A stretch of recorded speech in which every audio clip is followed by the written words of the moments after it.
What I'd like to do to begin this session is to ask each of the panelists here, beginning first with Dr. Jackson, to share with us very briefly what it was that motivated them and inspired them to dedicate lives to the study of the history of African people. So Brother Jackson, if you can share with our audience briefly. Well, what inspired me to get into this field is I was born in a little town in South Carolina, Aiken, South Carolina, April 1st, 1907, all Fool's Day, so I've been acting like a fool all my life. And I was told in school and in Sunday school that the white race was superior. In church, they'd have these pictures. God is white. On his right hand is Jesus Christ, who is white, and on the left hand is the Holy Ghost, who is white. A bunch of white angels in the background. And I found out the only black people you could find was down in hell, the devil and all of his angels. So I decided that I preferred to go to hell because I wanted to be with my own people. So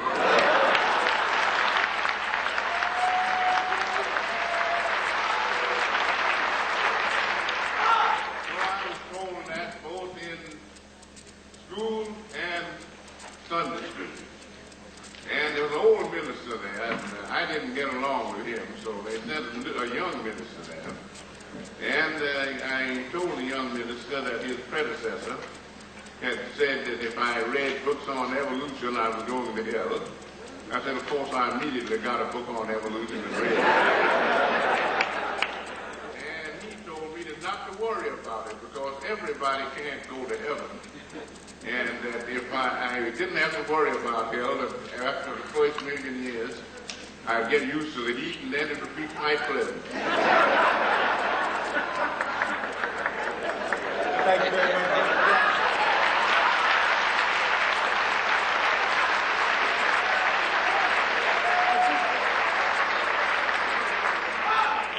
I had the opportunity of speaking with Brother Jackson about 2 years ago.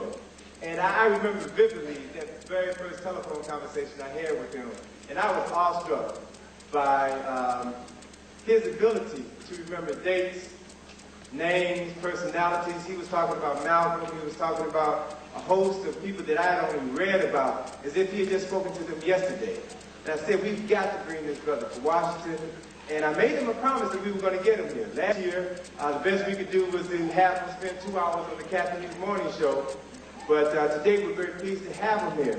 And I'd like to say, too, that we also have to acknowledge those who are part of our family who are doing their part to keep this information alive, to work with those brothers and those sisters who have labored so hard to dig out this information. There's a brother here that I would like to acknowledge, Brother Kuji Chakalia, Melanie II. Could you come out here, please? Could you come out here, please? Come on out here. This is the brother who is the agent for Brother Jackson, his father. He was after him, he handled his finances, to keep the brother strong.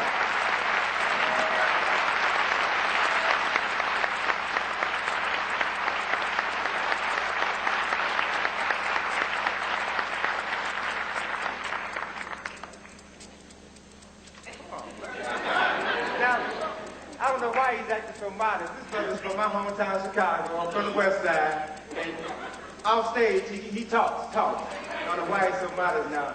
But I'd like for you to share with our audience how you came to assume the responsibility of the role for taking care of Brother Jackson. You said that there were two individuals who charged with that mission. Could you share that story with our audience, please? Jumbo Habarigani, brothers and sisters. Africa is the news.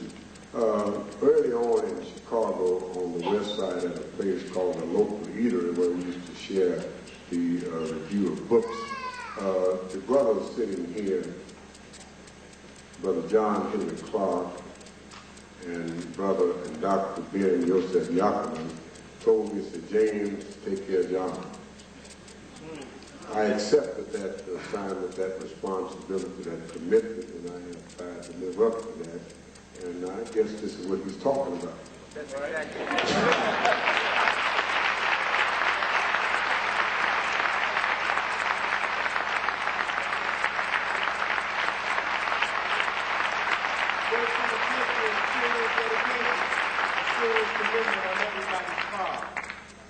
Brother Clarke, if you can share with our audience briefly those things that got you started on your path. I came from a very poor sharecropper family in Union Springs, Alabama. A very religious family. I had a great-grandmother who was a cultist Baptist and who couldn't stand Methodists.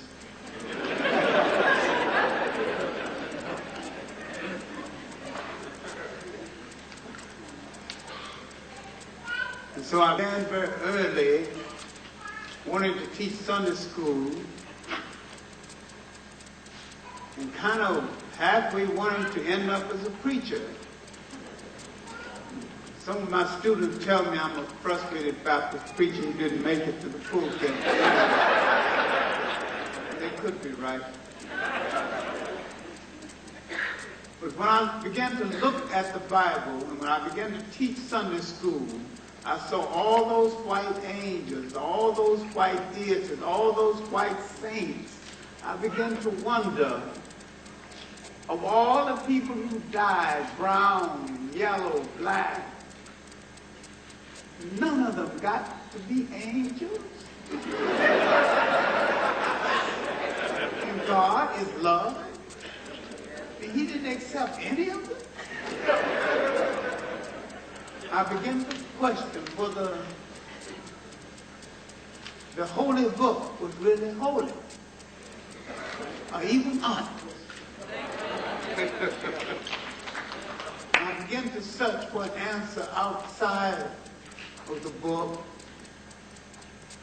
I began to search for the definition of myself and my people and world. I read an essay called "The Negro Digs Up His Past" for Arthur Schomburg, who taught me the interrelationship of African history to world history. Around 1934, I joined the Harlem History Club that became the Blyden Society. There I met Willis N. Huggins and his brilliant protege, John G. Jackson. Yeah.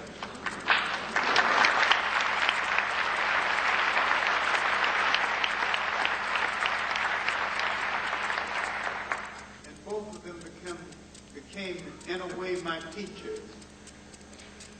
And I learned a lot from attending Jackson's forum, his lectures at the Anglo Forum. I began to